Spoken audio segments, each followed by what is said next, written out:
El contrasello. El espacio de ruegos, preguntas y reflexiones de la contrahistoria.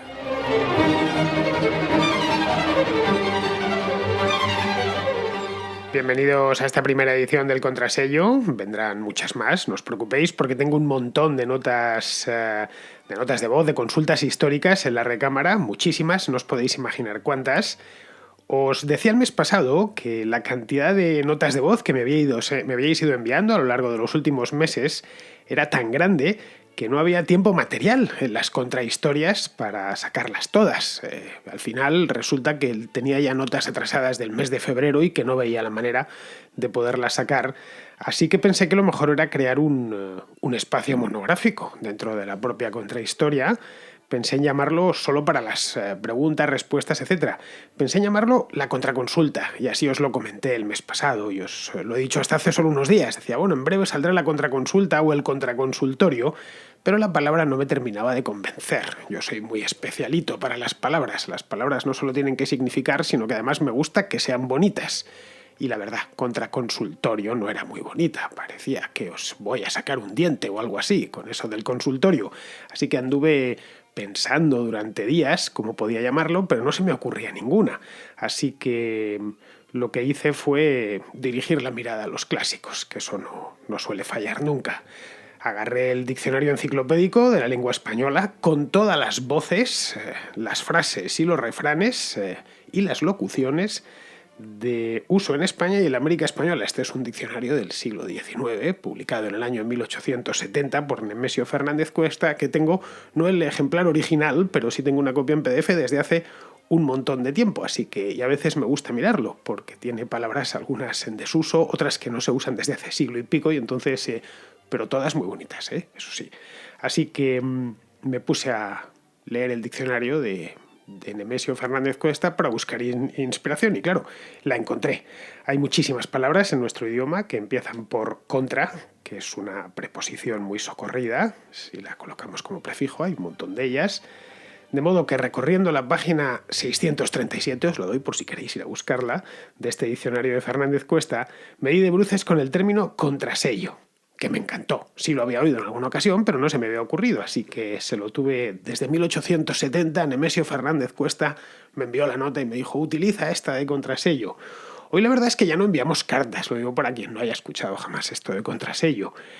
Y no enviamos cartas y por lo tanto pues tampoco ponemos sellos. Las cartas, antes de poderlas enviar, echar al buzón, había que franquearlas con un sello. Pero vamos, eso no significa que las palabras relacionadas con la correspondencia hayan desaparecido, siguen existiendo entre nosotros. Hasta hace 20 años todavía las enviábamos, yo envié muchas en mi infancia y en mi juventud, un montón de cartas, cuando un amigo viajaba al extranjero, uno se comunicaba a través de correspondencia, a finales de los 80, principios de los 90, pero eso ya ha desaparecido con los teléfonos móviles y el correo electrónico. Pero los sellos no solo se utilizaban para las cartas, es decir, bueno, y se siguen utilizando, por supuesto, para la correspondencia. Sirven también para certificar algo, cualquier cosa que lleve un sello, el famoso sello de calidad. Es una especie de el sello de firma, de autenticidad. Si compramos, por ejemplo, una botella de Rioja, pues lo primero que vamos a ir a mirar es el sello de denominación de origen, que lo llevan todas las botellas de cualquier denominación de origen, por lo menos las españolas. Ribera del Duero, Rioja, la que sea, el Penedés, cualquier denominación de origen que se precie tiene su sello, además unos sellos preciosos, holográficos, una auténtica maravilla, y además son prácticamente infalsificables, o casi. No hay absolutamente nada infalsificable en este mundo. Pero antiguamente no era así. Los sellos que se ponían en el siglo XVI o XVII o XIX no eran infalsificables. Se falsificaban, de hecho, con bastante frecuencia. Bastaba con crear un molde igual y se ponía el sello. Y es por ello que crearon los contrasellos, que eran unos sellos más pequeñitos que se colocaban junto al sello original y solían enlazarlos con una pequeña cinta. Estaba el sello y el contrasello. Pues bien, aparte de bonito, porque el nombre contrasello es bien bonito y suena muy bien, todo hay que decirlo, es un nombre que le hace honor al espacio. Vosotros con vuestras notas de voz ponéis el sello y yo pongo el contrasello. Y ya, a partir de ahí podemos archivar el pergamino como se hacía antiguamente en las chancillerías reales. Esto, por cierto, lo cuenta Fernández Cuesta, que yo no lo sabía. El funcionamiento del contrasello va a ser el mismo, exactamente igual que el de la contrarréplica. Es decir, enviáis una nota de voz con vuestro teléfono móvil en WhatsApp, con vuestra consulta o reflexión histórica. Siempre, por supuesto, para el contrasello todo tiene que ser de tema histórico, de 1 o 2 minutos de duración, y la enviáis al siguiente número, apuntad bien, el 690-827909. Repito, 690-827909. En el caso de que vuestro teléfono móvil no sea español, pues tenéis que ponerle más 34 delante para que me pueda llegar la nota de voz y ya está. Me enviáis eso y yo me encargo del resto. Así que, queridos amigos, sin más demoras, pasamos a este contrasello inaugural.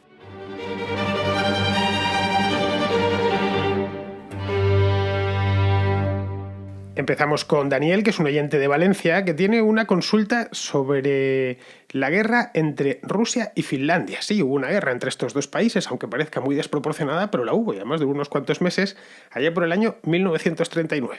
Y quería preguntarte acerca del conflicto bélico que existió entre Finlandia y Rusia en el año 1939. Conflicto en el cual la Unión Soviética quería anexionarse parte del territorio finlandés, el cual este se negó y acabó siendo atacada por Rusia. Y así mostrar una vez más al público progre que la Unión Soviética era poco menos amable de lo que se suele pensar. Felicitarte por el programa y nada, continúa así.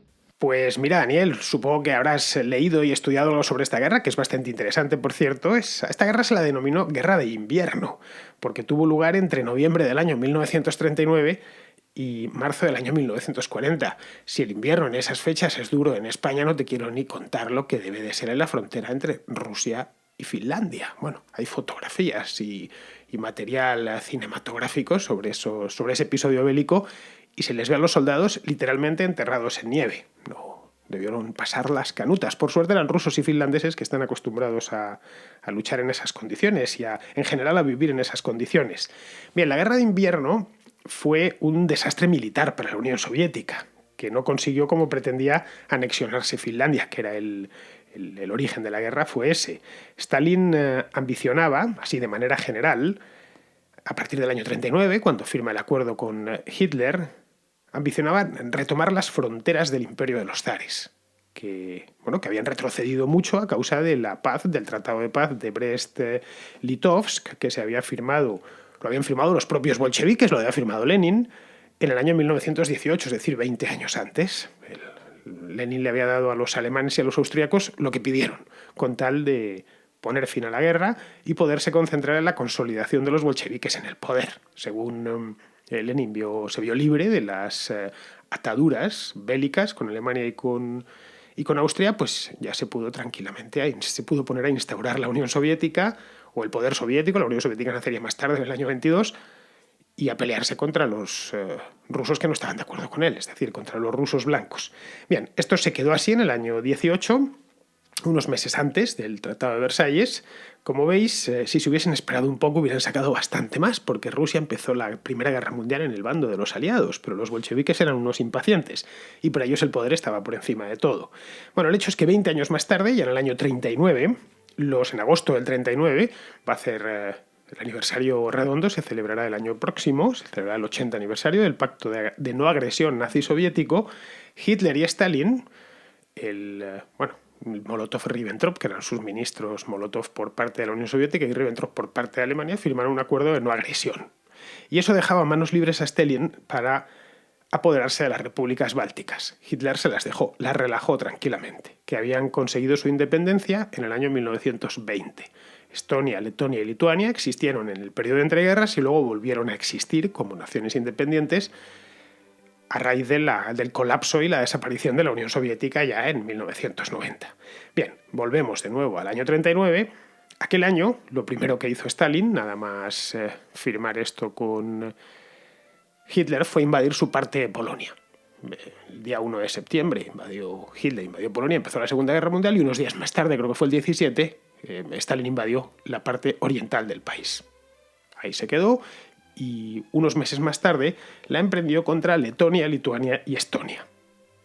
Y se dispuso, estamos hablando del mes de noviembre, a hacer lo propio con Finlandia. Para ello se valió de una treta, que era una cosa muy estalinista.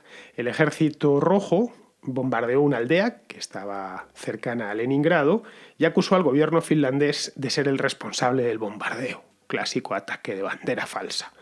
Los finlandeses dijeron que ellos no tenían nada que ver y que, por supuesto, no disponían de capacidad como para llegar con bombas hasta Leningrado y que, por supuesto, eso por descontadísimo, no tenían ninguna intención de atacar Leningrado porque sabían cuál iba a ser la consecuencia. Es decir, no se sostenía, el casus belli no se sostenía por ningún lado, pero Stalin lo utilizó para invadir Finlandia. Es decir, ordenó atacar el país con 500.000 de soldados, que era una barbaridad.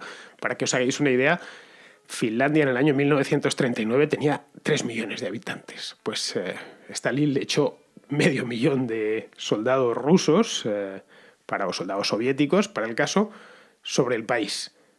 Atacó además en toda la línea fronteriza, que son muchos kilómetros, 1.000 y pico kilómetros, que van desde el Océano Ártico hasta el Golfo de Finlandia, pero fracasó.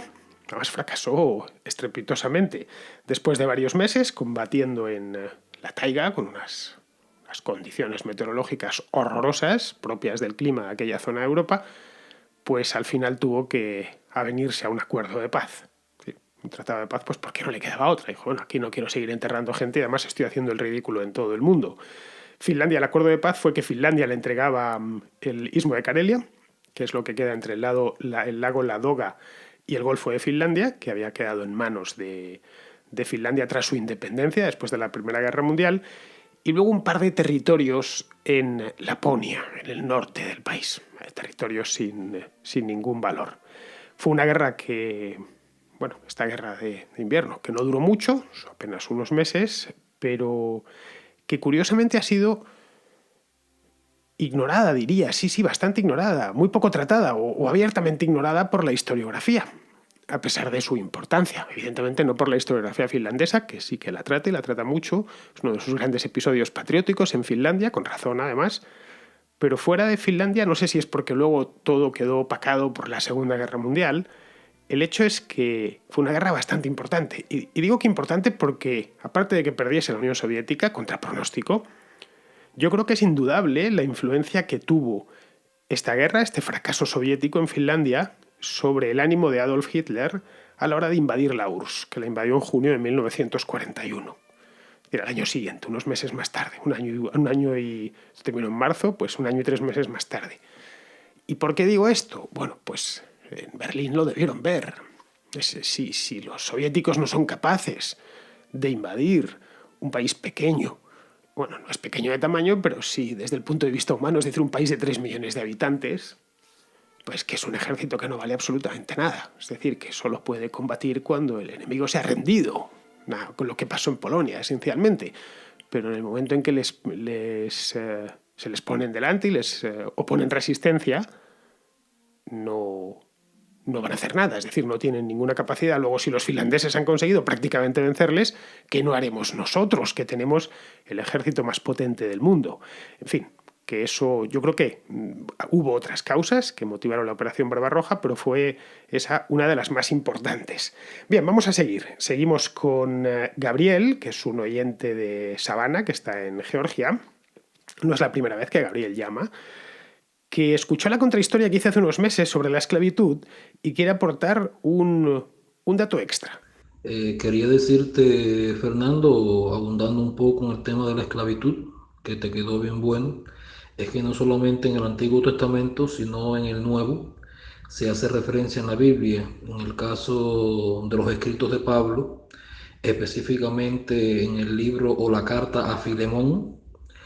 Filemón era un cristiano, amigo de Pablo, o eso se infiere de esos escritos, y ahí Pablo le pide por favor a Filemón que trate a un esclavo que se le había escapado, pero se había hecho cristiano y le había servido a Pablo, llamado Onésimo. Y como bien sabes, en aquel tiempo del Imperio Romano, la esclavitud era perfectamente viable, y así se muestra también en el llamado Nuevo Testamento. Bueno, Gabriel, es que San Pablo era un hombre de su época, a fin de cuentas, un hombre del siglo I después de Cristo. En aquel entonces les parecía de lo más normal, lo comentaba ya en aquel programa sobre la esclavitud, que hubiese esclavos, no les parecía nada extraño, les parecía de lo más ajustado a derecho, por lo que no había nada, o ellos observaban que no había absolutamente nada reprochable en tener esclavos y venderlos y comprarlos, siempre y cuando, eso sí, que se les tratase con humanidad, es decir, que se les tratase bien.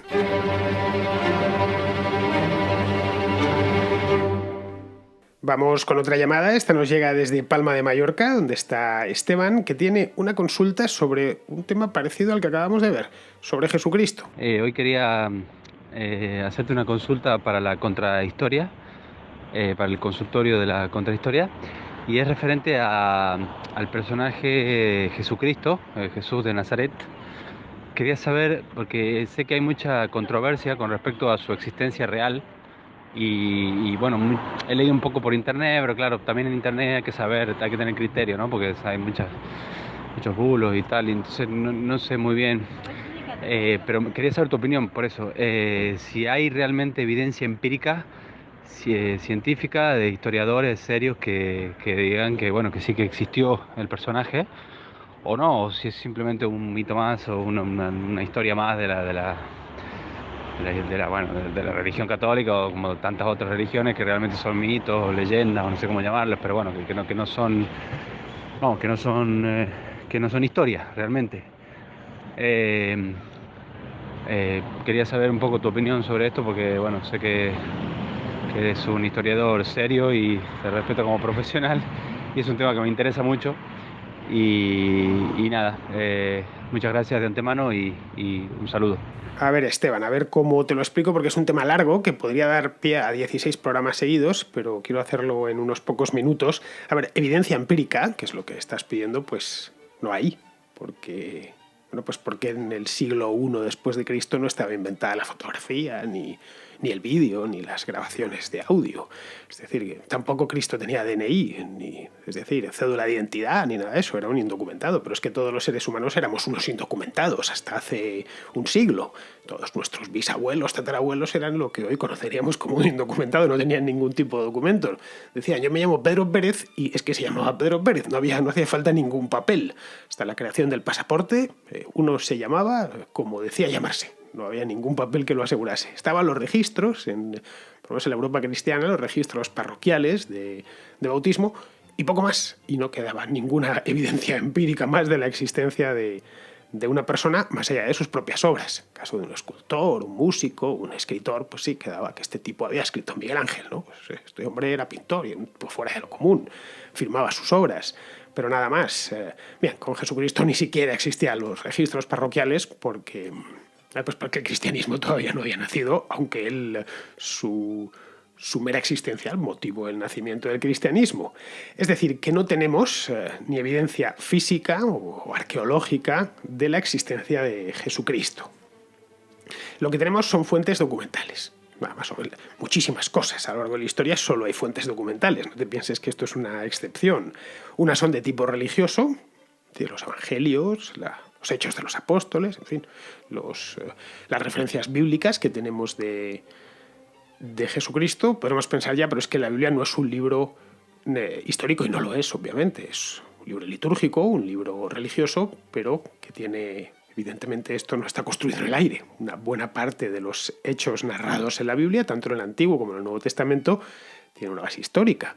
Hay que ver hasta qué punto esa base histórica es más grande o más pequeña. Pero bueno, las referencias religiosas dejémoslas a un lado y vayámonos a las referencias históricas, que también la hay. Es decir, hay fuentes documentales históricas, que son, entiendo, las que te interesan, porque las primeras supongo que ya las conoces, ¿no? Bien, hay dos pasajes de autores de la antigüedad en los que se habla de Cristo.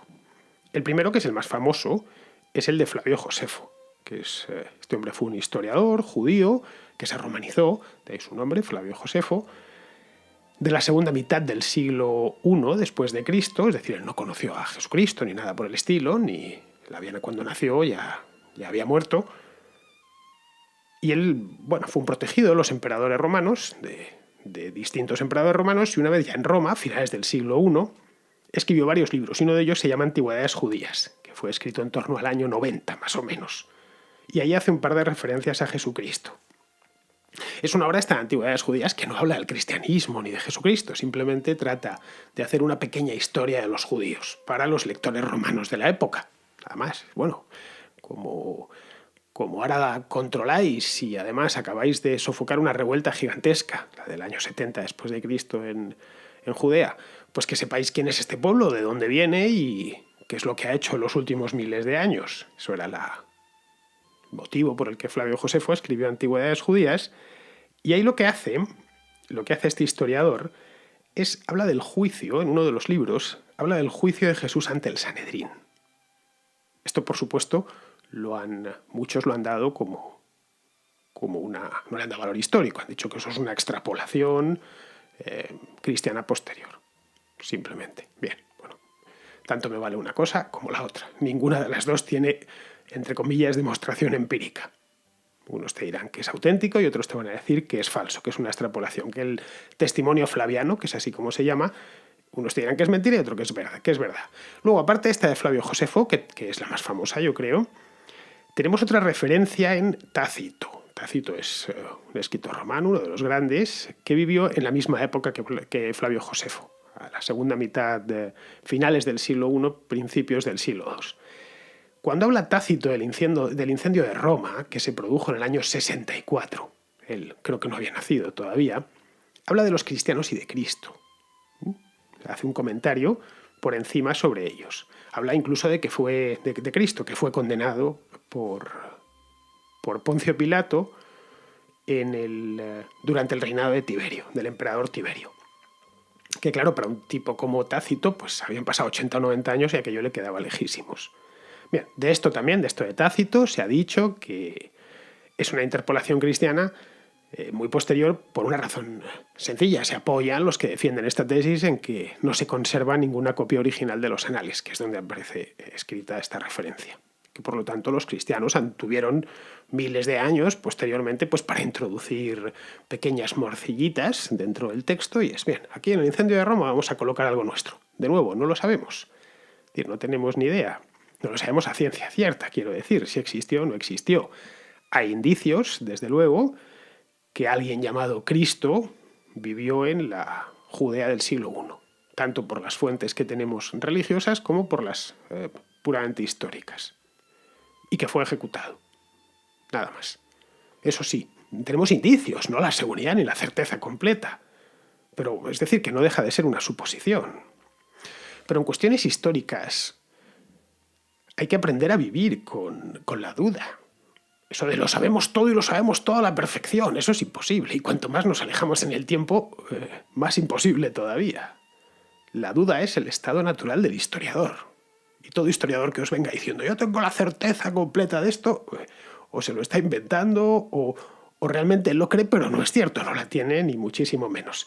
Bien, vamos a proseguir. Proseguimos con un oyente de Paraguay que se llama Guillermo y que tiene una consulta sobre la guerra de la Triple Alianza. Quería preguntar lo que sabe sobre la guerra de la Triple Alianza, que fue un conflicto militar de la unión entre Argentina, Brasil y Uruguay en contra de Paraguay a fines de 1864. Se dice que hubo un interés de por medio por parte de Reino Unido y solo quería saber qué era ese interés. Saludos desde Paraguay. Pues mira, Guillermo, no tengo yo muy estudiada la guerra de la Triple Alianza, que enfrentó por un lado a Paraguay y por el otro, lo digo para que los que no lo sepáis, Guillermo lo sabe obviamente, y por el otro a Uruguay, a Brasil y Argentina, a finales del siglo XIX. Bien, sé de esta guerra, pues tampoco mucho, no he leído ningún libro sobre ella, más que, bueno, por pura cultura histórica general, ¿no? Sé que para Paraguay fue una guerra devastadora, estilo de la del Chaco, incluso me atrevería a decir que peor, que Paraguay perdió una parte considerable de su territorio, que hoy forma parte de Argentina y de Brasil, y que implicó, entre otras cosas, que el país se cerrase sobre sí mismo durante un montón de años. las consecuencias de la guerra de la Triple Alianza sí que las conozco. Pero vamos, dudo que, por el conocimiento que tengo de la época, y por sentido común, dudo que los británicos estuviesen detrás, de verdad. Ya sé que en 1875 el Reino Unido, el Imperio Británico, era la potencia más grande del mundo, pero eso no significa que estuviesen detrás de todo lo que pasase en el mundo. Les acusan de todo, de haber matado a manolete a los británicos, al igual que se acusaba a los españoles en el siglo XVII, de hacer absolutamente todo, y ahora se les acusa a los estadounidenses. Pero bueno, en este caso yo creo que no tuvieron nada que ver directamente, es decir, que no motivaron la guerra, por dos razones fundamentales. La primera es porque Paraguay no era estratégico para el Imperio Británico. Ya está, Paraguay es un país interior, no tiene ni costa siquiera, está en la cuenca del río Paraná, y ahí al Imperio Británico no se le había perdido nada. Podía tener cierto interés en otras áreas, como podría ser las costas de Sudamérica, del Caribe, por supuesto, pero no en el interior de Sudamérica. Y los británicos, a diferencia de los españoles en el siglo XVII, solo gastaban balas en lo que les afectaba directamente. Es decir, que nunca se metieron en guerras y en cosas quijotescas, como hicieron los españoles en la Guerra de los 100 años, por ejemplo, en las guerras de religión, que en Europa, que ni les iba ni les venía, pero los reyes de España gastaron auténticas fortunas para que los alemanes fueran católicos, ¿no? Y en cambio Inglaterra, o mejor dicho, el Reino Unido, no cayó en eso. Los británicos no cayeron en eso, luego ¿para qué se van a meter en esta guerra o provocar esta guerra? Esa es la primera. Y la segunda es que la industria británica, si estás pensando en cuestiones solo puramente económicas, de finales del siglo XIX vendía armas y productos industriales a todo el mundo, y en Sudamérica a todos los países, tanto a Paraguay como a sus enemigos durante aquella guerra, que fueron, como he dicho antes, Uruguay, Argentina y Brasil. No lo sé, yo por lo que veo, te insisto, tampoco la tengo estudiada, por lo que veo la guerra y extrapolando de otros episodios de la historia de Sudamérica del siglo XIX, lo que veo es que la guerra de la Triple Alianza fue básicamente una guerra de fijación de límites, que es algo de límites que no estaban demasiado bien fijados en Sudamérica, que era algo bastante común, aquellas guerras durante los siglos XIX y XX. La guerra del Chaco, que fue en los años 30 del siglo pasado, entre Paraguay y Bolivia, también fue una guerra de fijación de límites. En este caso, el de la Triple Alianza, los dos grandes, que eran Brasil y Argentina, pues se unieron para dar un bocado a Paraguay, que era el pez chico. Vamos, yo lo veo de manera así muy general, lo veo de este modo, no sé tú. Bien, vamos ahora con una llamada más, con Jesús, que quiere traernos un episodio histórico muy desconocido, la tragedia de Nacino. Hola Fernando, mira, te envío este mensaje para ver si nos podías contar la historia de la isla de Nacino en la antigua Unión Soviética, ya que si la gente conoce los crímenes nazis, los crímenes cometidos por los regímenes comunistas y más en concreto por el régimen soviético, no te digo que sean peores que los nazis, pero como mínimo iguales, y el ejemplo es este de la isla de Nacino, también llamada Isla de los Caníbales, ya que en ninguna película de terror, por repugnante que está fuera, al guionista se le podría haber ocurrido una historia como esta. Venga, un saludo. Este de Nacino es uno de los episodios históricos más escalofriantes del estalinismo y a la vez de los más desconocidos.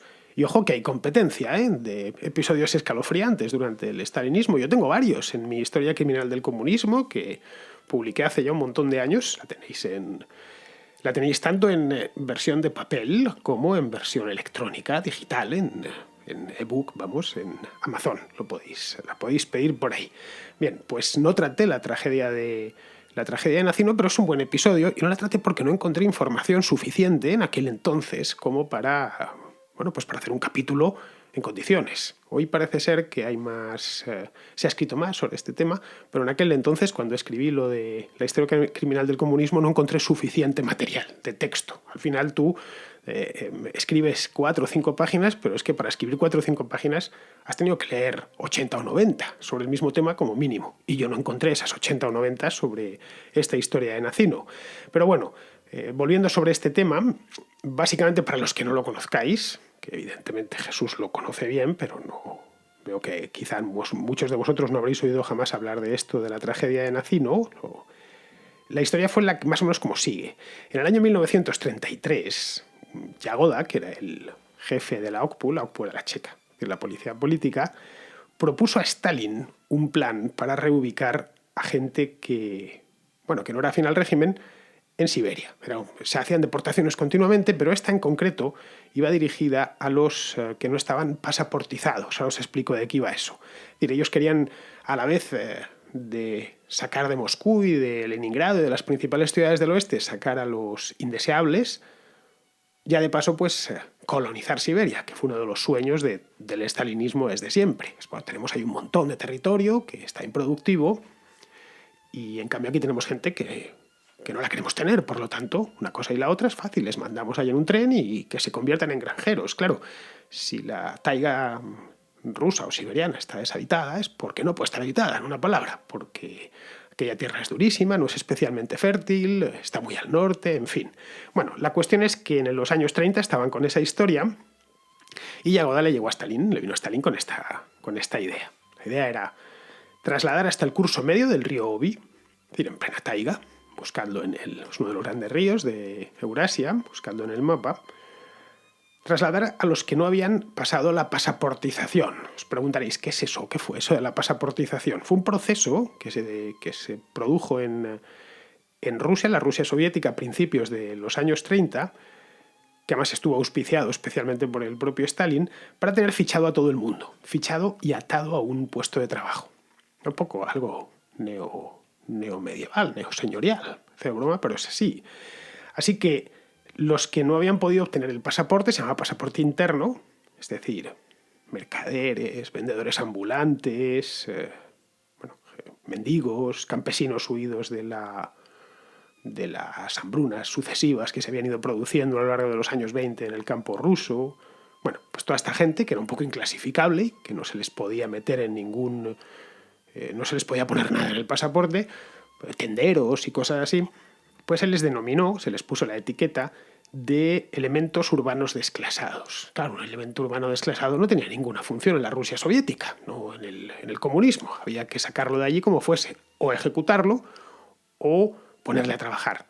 Entonces, la idea, eso se hacía continuamente y se enviaban, había un montón, un archipiélago, literalmente, de gulags, es decir, de campos de concentración en Siberia. Pero la idea esta de Yagoda iba un poco más lejos. Vamos a mandarles como colonos a un lugar perdido de la mano de Dios, en mitad de Siberia, y que ellos se busquen la vida allí. Es decir, que empiecen a cultivar o lo que sea. Y a la vuelta de unos años, pues ya habrán constituido una sociedad y entonces pues llegaremos allí, colectivizaremos y demás. Así que unas 6.000 personas las subió en varios trenes y los mandó a Siberia. Pero no a un campo ya establecido, de los muchos que había, sino a una isla fluvial en el río Obi y los abandonó allí. Literalmente, sin comida y sin nada. En el trayecto murieron muchos porque apenas les daban de comer y los iban poco menos que tirando del tren. Y los que llegaron, el resto, que eran esos, aproximadamente unos 6.000, pues la mayor parte murieron. Murieron de hambre en la isla, de hambre, de disentería, de tifus. Hay historias de la tragedia de Nacino, la isla, por cierto, se llama Nacino, de ahí que es una isla pantanosa, de ahí que se llame así. Por ejemplo, les dieron harina los primeros días que llegaron, pero no había hornos para cocer el pan, de tal manera que lo que hacían era mezclar la harina con el agua y se la comían. Y eso, claro, se metían del agua del río, ¿no? Todo tipo de microbios y para adentro y morían al cabo de pocos días, ¿no? Se calcula que sobrevivieron unos 2.000 aproximadamente de esos 6.000 que habían llegado, que llegado un momento empezaron a comerse los cadáveres a los pocos días de llegar. Es decir, que de entrada murieron 4.000 personas en una isla pantanosa dentro del río Obi. Y como no tenían nada que comer, absolutamente nada que comer, pues se comieron entre ellos, literalmente. La historia pues llegó a Moscú y al final, decidieron echar mucha tierra encima del asunto, quedó olvidada, completamente olvidada, hasta que fue rescatada de los archivos de la URSS muchísimos años después, ya en los años 80, a finales de los 80, en tiempos de la Glasnost, y traída al presente.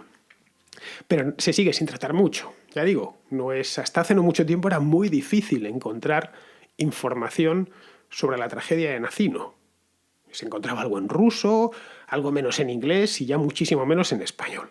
Entonces, esto es una cosa que no me termino yo de explicar muy bien.